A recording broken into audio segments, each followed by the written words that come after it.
Olá, irmãos e irmãs em Cristo! Venho aqui hoje gravar para vocês mais um vídeo do meu canal revelando as profecias da Bíblia. No vídeo de hoje é a Escola Sabatina, a verdade em tempos de dúvida. Estudo para jovens. Lição número 8. Por que Cristo é diferente? Antes de eu falar sobre esse assunto, eu preciso da ajuda de vocês para se inscreverem no meu canal revelando as profecias da Bíblia. Deixe seu like, ative os sininhos de notificações para receberem o meu vídeo. Compartilhe com o maior número de pessoas que vocês puderem o conteúdo do meu canal. Preciso da ajuda de vocês. Vamos orar para fortalecer cada vez mais a nossa fé. Querido Deus e Pai, muito obrigado por esse sábado do Senhor que começou ontem ao pôr do sol e que termina hoje ao pôr do sol. 24 horas de adoração e louvor. Por isso, meu Deus, fique comigo nesses minutos e segundos que o Senhor estará comigo. Faça-me de mim o seu servo para apresentar essas verdades para todos os povos, nações e línguas. Tudo isso agradeço e peço em nome do meu Salvador Jesus Cristo. Amém. Vamos lá, povo de Deus. Lição de domingo, um jantar diferente.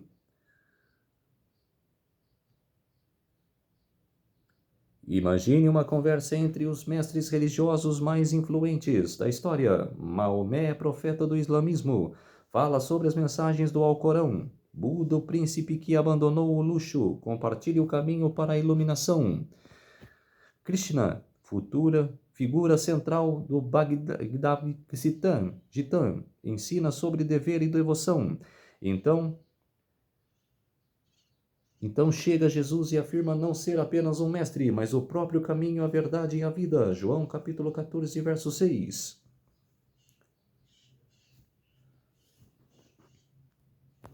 Muita gente acredita que todas as religiões dizem a mesma coisa, mas não é bem assim.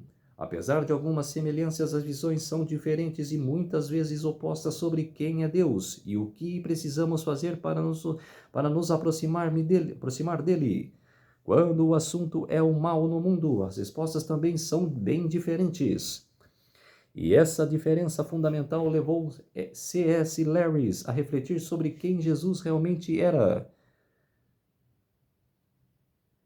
É o mesmo que eu fiz agora na escola sabatina anterior. Então é C.S. Lewis. Eu confundi o nome lá.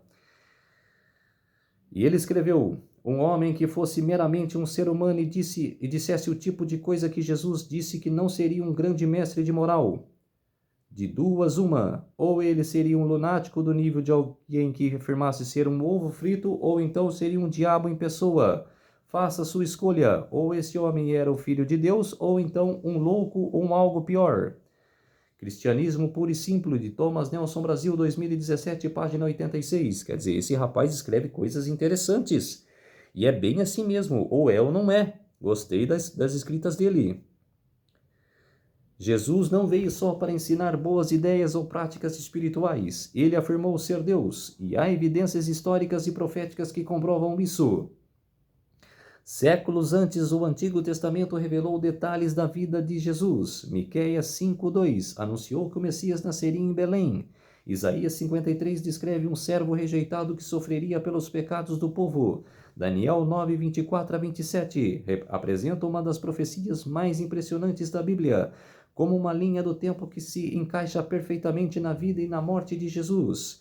Nenhum outro líder religioso tem esse tipo de confirmação profética. Jesus não só foi um mestre espiritual, ele é o Filho de Deus, o único Salvador. Lição de segunda-feira, outro nível. A verdade é simples, mais profunda. O cristianismo não existe sem Jesus. Toda a fé cristã está firmada em sua vida, morte e ressurreição. Enquanto religiões como islamismo, budismo e hinduísmo podem existir em seus fundadores, o cristianismo não faz sentido sem Cristo. Ele mesmo disse: eu sou o caminho, a verdade e a vida. Ninguém vem ao Pai senão por mim. João capítulo 14, verso 6. Ou seja, Jesus não é apenas o centro da fé cristã, ele é a própria fé cristã. Há algo ainda mais impressionante. Jesus afirmou ser ao nosso tempo totalmente Deus e totalmente humano. Nenhum outro líder religioso jamais fez essa declaração. Maomé, Buda e Krishna ensinaram grandes lições e deixaram legados marcantes, mas nenhum deles afirmou encarnar tanto a divindade quanto a humanidade. Jesus, sim, ele é o único mediador que sente nossa dor e, ao mesmo tempo, carrega toda a autoridade do céu. A Bíblia diz, porque nele habita corporalmente toda a plenitude da divindade. Colossenses capítulo 2, verso 9. A existência de Jesus não é apenas uma questão de fé. Historiadores não cristãos como Tácito, Plínio e Flávio Joséfo registraram sua vida e seu impacto. Além disso, descobertas arqueológicas continuam reforçando a credibilidade do movimento cristão antigo. O interessante é que a confirmação de quem Jesus é vai além da história, está nas profecias. O Antigo Testamento já falava dele. Isaías 61, verso 1 descreve seu ministério, cura e libertação. Zacarias capítulo 9, verso 9 fala da sua entrada triunfal. Isaías capítulo 9, verso 6 apresenta características de sua natureza divina. E Salmo 22 retrata sua rejeição e morte. Mesmo os críticos mais céticos admitem que esses textos são anteriores à vinda de Cristo. Os manuscritos do Mar Morto, descobertos no século XX, comprovam isso de maneira ainda mais clara. As palavras de Jesus ultrapassam fronteiras e unem pessoas de diferentes origens em um relacionamento verdadeiro com o Senhor, confirmando que ele mesmo disse: E eu, quando for levantado da terra, atrairei todos a mim. João capítulo 12, verso 32. Pergunta no rodapé: como explicar a divindade de Jesus para quem não acredita nele? Apresentando o Evangelho. Quer uma prova melhor que essa? Que o Evangelho fala de Jesus aqui na terra? O que ele fez aqui na terra? Milagres. Pregou a palavra. Deixou exemplo para nós. Tudo no Evangelho. É o Evangelho que tem que ser elevado às pessoas. Lição de terça-feira. O Evangelho segundo os não cristãos. Exatamente. A existência histórica de Jesus está bem documentada por escritores antigos. Veja alguns registros. Número 1. Tácito, um dos maiores historiadores romanos, por volta do ano 116 d.C., escreveu: Nero lançou a culpa sobre uma classe odiada por suas abominações, chamados de cristãos pelo povo. Cristo, de quem esse nome se origina, sofreu a pena máxima durante o reinado de Tibério, pelas mãos de um dos nossos procuradores, Pôncio Pilatos. Número 2. Plínio, o jovem, governador romano por volta de 112 d.C., relatou ao imperador Trajano como era do culto cristão. Tem hábito de se reunir num dia fixo antes do amanhecer e cantam entre si hinos a Cristo como a um Deus. Suetônio. Número 3. Suetônio, historiador romano que escreveu por volta de 121 d.C., registrou que no ano 49 o imperador Cláudio expulsou os judeus de Roma porque estavam constantemente provocando tumultos por instigação de um tal Charatus, que estudiosos geralmente interpretam como uma referência a Cristo. Número 4. O Talmud, uma coleção de escritos rabínicos judeus, embora contrário a Jesus, reconhece sua existência. Um trecho do Talmud babilônico menciona: na véspera da Páscoa, Exu, Jesus, foi enforcado. Por 40 dias antes da execução, um arauto anunciava: ele será apredejado por ter praticado feitiçaria e desviado Israel da fé. Número 5. Luciano de Samosata, um escritor grego do segundo século depois de Cristo, zombava dos cristãos e de seu fundador. Mesmo assim, ele escreveu: os cristãos adoram até hoje um homem, e esse personagem notável que introduziu seus ritos estranhos e foi crucificado por isso. Número 6. Marabar Serapião, filósofo estoico por volta de 73 depois de Cristo, escreveu em uma carta: que vantagem os judeus obtiveram no executar seu rei sábio? Logo depois disso, o reinado deles foi destruído. Número 7. Talo, outro antigo historiador por volta do ano 50 depois de Cristo, escreveu sobre a escuridão no dia da crucificação de Jesus. Um autor posterior, Júlio Africano, comentou: Talo, em seu terceiro livro de histórias, tenta explicar essa escuridão como um eclipse solar, o que me parece totalmente irracional. E a pergunta no rodapé: com base apenas nesses 7 fontes não cristãs, qual detalhes biográficos sobre Jesus você consegue reunir? Que ele é o Criador? Que ele é Deus? Que criou todas as coisas? Que ele é Deus e que é o nosso Pai? Lição de quarta-feira, momento hipertexto. Jesus é apresentado nas Escrituras como mais do que um mestre ou profeta. Ele é o próprio Deus que se fez homem, o Filho eterno enviado ao mundo. Seus títulos revelam sua natureza divina e autoridade suprema. É chamado de Deus forte, Pai da eternidade, Príncipe da paz, reconhecido como Salvador e Senhor. Desde antes da criação ele já existia, sendo a imagem perfeita do Deus invisível e o agente por meio do qual todas as coisas foram criadas. Sua missão não começou na manjedoura, mas na eternidade. Ele deixou sua glória e assumiu forma humana e viveu entre nós com humildade, a fim de nos proporcionar a reconciliação com Deus. Sua vida revela a perfeição, seu sacrifício garante salvação e sua ressurreição confirma seu senhorio. Ele sustenta todas as coisas pelo poder da sua palavra e reina com autoridade eterna. Conhecer Jesus é conhecer o próprio Deus, e compreender sua missão é entender o plano divino para redimir a humanidade com amor, justiça e graça. O que nesses textos ensina sobre quem é Jesus e qual é a sua missão? Títulos divinos de Cristo. Isaías capítulo 9, verso 6, Mateus capítulo 1, verso 23, capítulo 16, verso 16, Apocalipse capítulo 1, verso 8, o papel de Cristo na criação e na salvação, Colossenses capítulo 1, versos 15 e 17, Filipenses capítulo 2, versos 5 e 11, 1 Timóteo capítulo 3, verso 16 e Hebreus capítulo 1, versos 1 a 3. E temos a rede semântica. Rede semântica é como um mapa mental composto por palavras e conceitos relacionados entre si e formados a partir de um elemento-chave. Veja o exemplo e faça o seu. Em classe, observe como as redes são diferentes quanto ao número de pessoas presentes. E esse é o lance. Cada rede representa aquilo que faz sentido para cada pessoa. Então, com base no que vimos até aqui, agora é a sua vez de expressar o que faz sentido para você. Palavra bem forte!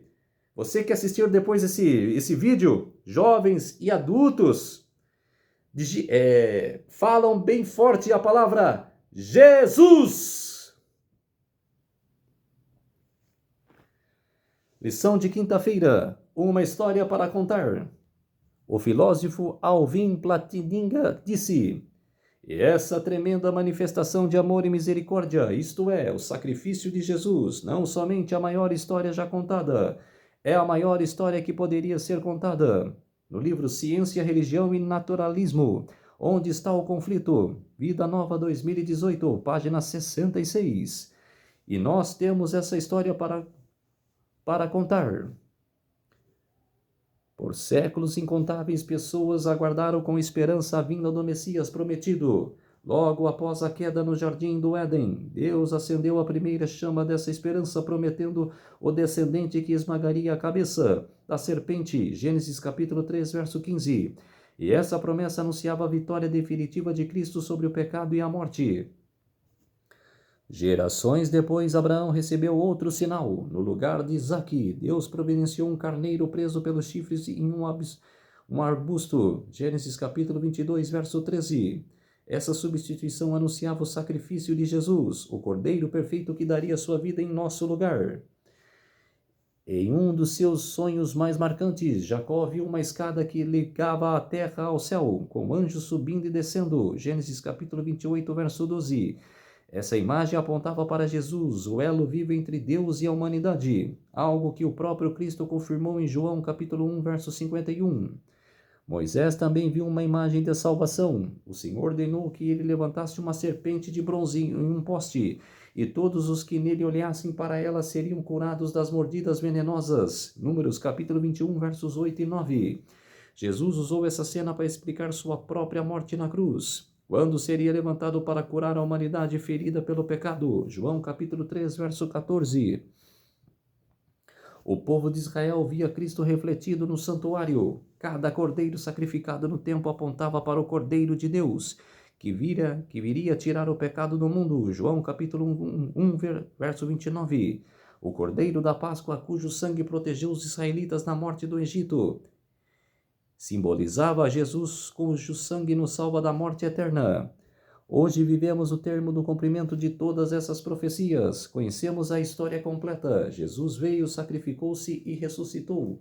Ele é de fato o desejo de todas as nações. Ele é o desejado de todas as nações. Ageu capítulo 2, verso 7. Aquele que veio para nos revelar o Pai. João capítulo 14, verso 9. Ele é o Deus conosco. Mateus capítulo 1, verso 23. Pergunta no rodapé: o que você muda em sua vida ao reconhecer que Jesus é Deus conosco? Ele é conosco. Ele nos chama para ir junto dele. Jesus é Deus. Lição de sexta-feira: a missão de Cristo. Conhecer a Deus e amar o seu caráter deveria ser manifestado em contraste com o de Satanás. Essa obra poderia ser realizada unicamente por ser um termo em todo o universo. Somente aquele que conhecia a altura e a profundidade do amor de Deus podia torná-lo conhecido. Sobre a escura noite do mundo devia-se erguer o sol da justiça, trazendo salvação nas suas asas. Miqueias capítulo 4, verso 2. Ellen Goldwhite no Desejado de Todas as Nações, página 11. A luz da vida do Salvador, o coração de todos, é manifestado desde o Criador até o príncipe das trevas. Satanás tem representado a Deus como egoísta e opressor, como exigindo tudo que não concedendo nada, como reivindicando o serviço de suas criaturas para a própria glória e não fazendo qualquer sacrifício em favor delas. No entanto, a dávida de Cristo revela o coração do Pai. Ele testemunha que os pensamentos de Deus e a nosso respeito são pensamentos de paz e não de mal. Jeremias capítulo 29, verso 11.